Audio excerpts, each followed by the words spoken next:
ഞാനിതാ ഇപ്പോൾ രാസാറായിരുന്നുവെങ്കിൽ രണ്ടാമത് ഈ വരുന്നത് നമുക്ക് ഉപകാരമില്ല, ചിലപ്പോൾ ഡംബായി പോകും. സാർ എങ്ങനെയായിരിക്കും പ്രതികരിക്കുക? നമുക്ക് അയാൾ എന്തുകൊണ്ട് അയാൾ വരുന്നു എന്നുള്ളതാണ് നമ്മളെ തേടി വരുന്നുണ്ടല്ലോ. രണ്ടാം പ്രാവശ്യം എൻ്റെ ബിസിനസ് എനിക്കുള്ള ബിസിനസ് കൊണ്ടാണ് വരുന്നത്, ഇതൊന്നുമല്ല അവിടുത്തെ കാര്യം. അയാൾ എന്നെ തേടി വരുന്നുണ്ടല്ലോ.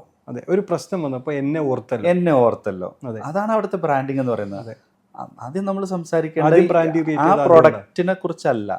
കണ്ട് എന്തൊക്കെയുണ്ട് സാധനങ്ങൾ, ഓക്കെ ഇങ്ങനെയൊക്കെയാണ്, എന്നാ പോകുന്നത്, ഇതൊക്കെ ഞങ്ങൾ തലേന്ന് ഞങ്ങൾ സംസാരിച്ചാണ്, എന്നാ പോകുന്നത്, ഈ കാര്യങ്ങൾക്കൊന്നും പ്രൊഡക്റ്റ് വരുന്ന സമയത്ത് കണ്ടു നോക്കിയിട്ട് അയ്യോ ഇത് ഇവിടെ നമുക്ക് എടുക്കാൻ സാധിക്കില്ല, പക്ഷെ നിങ്ങൾക്ക് ഇത് മുനിസിപ്പാലിറ്റിയിൽ കൊണ്ട് കൊടുക്കാം, ഇന്ന ആളെ ബന്ധപ്പെട്ടാൽ മതി, അല്ലെങ്കിൽ ഞാൻ അതിൻ്റെ കോൺടാക്ട് തരാം, അത് നിങ്ങൾക്ക് തിരിച്ചു കൊണ്ടുപോകേണ്ട ആവശ്യമില്ല, അല്ലെങ്കിൽ അതൊരു ബേർഡൻ ആവില്ല. നമ്മൾ അവിടെയും അയാളെ ഹെൽപ്പ് ചെയ്യാണ്.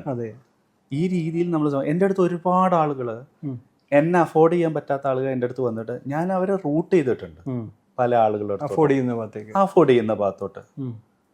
മനസ്സിലായില്ലേ?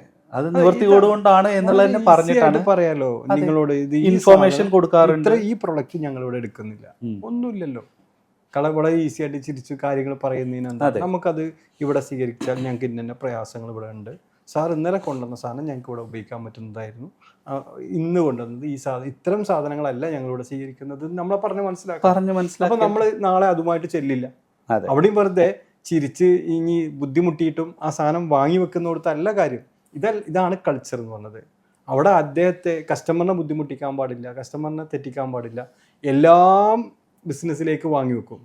നമ്മൾ ബിസിനസ്മാൻമാർക്ക് പറ്റുന്ന അബദ്ധത്തെക്കുറിച്ചാണ് പറയുന്നത്.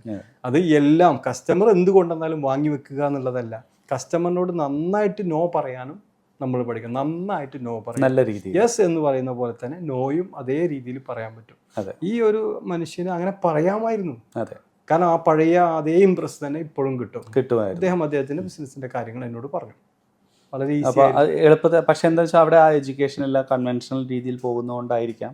ഞാൻ അതിനെ വിമർശിക്കാൻ ആളല്ല, പക്ഷേ എൻ്റെ അനുഭവത്തെ സംബന്ധിച്ചിടത്തോളം ഞാനെന്ന വ്യക്തി അവിടേക്ക് പോകാൻ എനിക്ക് പിന്നെ കുറച്ചൊരു ഹെസിറ്റേഷൻ. അല്ല, നമ്മൾ ആ പ്രശ്നമല്ലല്ലോ പറയുന്നത്. നമ്മളിൽ നിന്ന് കേൾക്കുന്ന ബിസിനസ്മാൻമാർ അവിടെ ഇംപ്ലിമെന്റ് ചെയ്യേണ്ടത് ഇതൊക്കെയാണെന്നാണ് നമ്മൾ പറയുന്നത്, അല്ലാതെ ഒരാളെയും വ്യക്തിയല്ലേ നമ്മൾ. അതെ, നിങ്ങളുടെ ബിസിനസ്സിൽ നിങ്ങളുടെ സെക്യൂരിറ്റി ആയിക്കോട്ടെ, സെയിൽസ്മാൻ ആയിക്കോട്ടെ, ഈവൻ അവിടെ നിങ്ങൾ ഹയർ ചെയ്യുന്ന ട്രെയിനീസ് ആയിക്കോട്ടെ, അവരോട് നിങ്ങൾ ആദ്യം പറയേണ്ടത് ഇവിടെ ഹാപ്പിനെസ്സോടുകൂടി നിങ്ങൾ നിൽക്കുക. വർക്ക് പ്രഷറും കാര്യങ്ങളൊക്കെ ഉണ്ടാവും, അത് നിങ്ങളുടെ പാഷനാണെന്നുണ്ടെങ്കിൽ നിങ്ങൾക്ക് ഹാപ്പിനെസ് ഉണ്ടാവും. ചെയ്യുന്നതിൽ തോൽവിയാണെങ്കിൽ, നമ്മളിപ്പോൾ ക്രിക്കറ്റ് ഫുട്ബോളൊക്കെ കളിക്കുമല്ലോ, കളിക്കുന്ന സമയത്ത് ഏതെങ്കിലും ഒരു ടീം ജയിക്കും, ഒരു ടീം തോൽക്കും.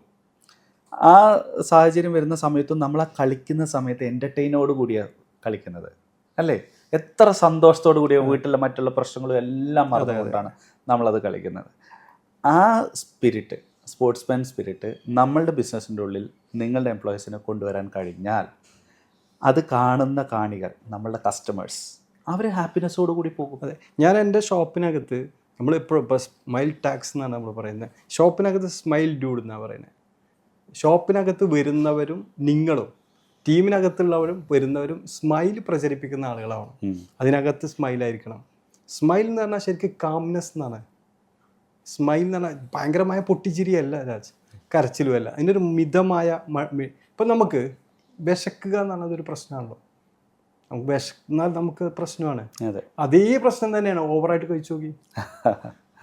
ഓവറായിട്ട് കഴിച്ചാലും നമുക്ക് പ്രശ്നമാണ്. അതിൻ്റെ നടുഭാഗമുണ്ട് അല്ലേ, ഒരു മിഡിൽ.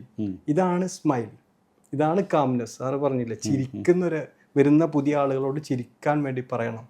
ഇതാണ്, ഇത് മാത്രമാണ് നമ്മളെ ഷോപ്പിനെ സംസാരിക്കുന്നതേ. അതാ സ്മൈൽ ഡൂഡ്സ് എന്നാണ് നമ്മളെ ഈ ചാനലിൽ തന്നെ ആളുകൾക്കിടയിൽ ഇത്തരം ഒരു സ്മൈൽ പരക്കുക എന്നുള്ളതാണ് നമ്മൾ ഉദ്ദേശിക്കുന്നത്.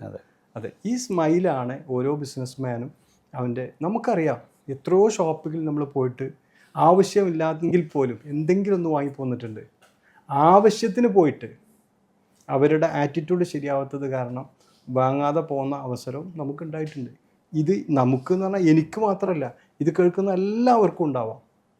ഇതേ സാധനം നമ്മളെ ഷോപ്പിൽ ക്രിയേറ്റ് ചെയ്യപ്പെടുന്നുണ്ടോ, ഇതിലേതാണ് നമ്മുടെ ഷോപ്പിൽ ക്രിയേറ്റ് ചെയ്യുന്നത് എന്ന് നിരന്തരം നമ്മൾ പുറത്തിറങ്ങി ഉള്ളിലേക്ക് നോക്കണം. നമ്മളെ സംസാരത്തിൽ തുടക്കത്തിൽ നമ്മളതാണ് പറയുന്നത്, പുറത്തിറങ്ങിയിട്ട് തിരിഞ്ഞു നോക്കണം.